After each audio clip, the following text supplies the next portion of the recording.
Menteri Rangba Khubor kondat ke Sangma ulaong ba kajing te ya ka entry exit point ha umling kamdai satia kajing nre kajing don ya ka an ka bala pan Pyntreikam ya ka rukom petngor bat tarasi ya ki bawan rung sha Khubor kalong ka ba Kongsan. Menteri Rangba ulaong ba kajing te ya ka entry exit point kala ban long menta ni la shairu. Nre kamat ka ba Kongsan kalong bandon ya ka an ka ba biang pan Pyntreikam ya kajing talasi bat kajing ya ulum jingtip ya ki barung bat ki bami na Khubor.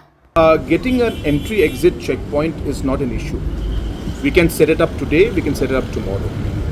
The question is about having a legal mechanism to implement and actually enforce a checking that should happen. So that's where the problem and the challenge is, and that's where we were hoping that the MRSSA amendment would then allow us to have that system in place. So putting up a gate is not an issue at all, but making it and enforcing it to check and what kind of checking takes place, that is a key issue. So opening up a gate tomorrow and having a person sitting there is not going to serve the purpose.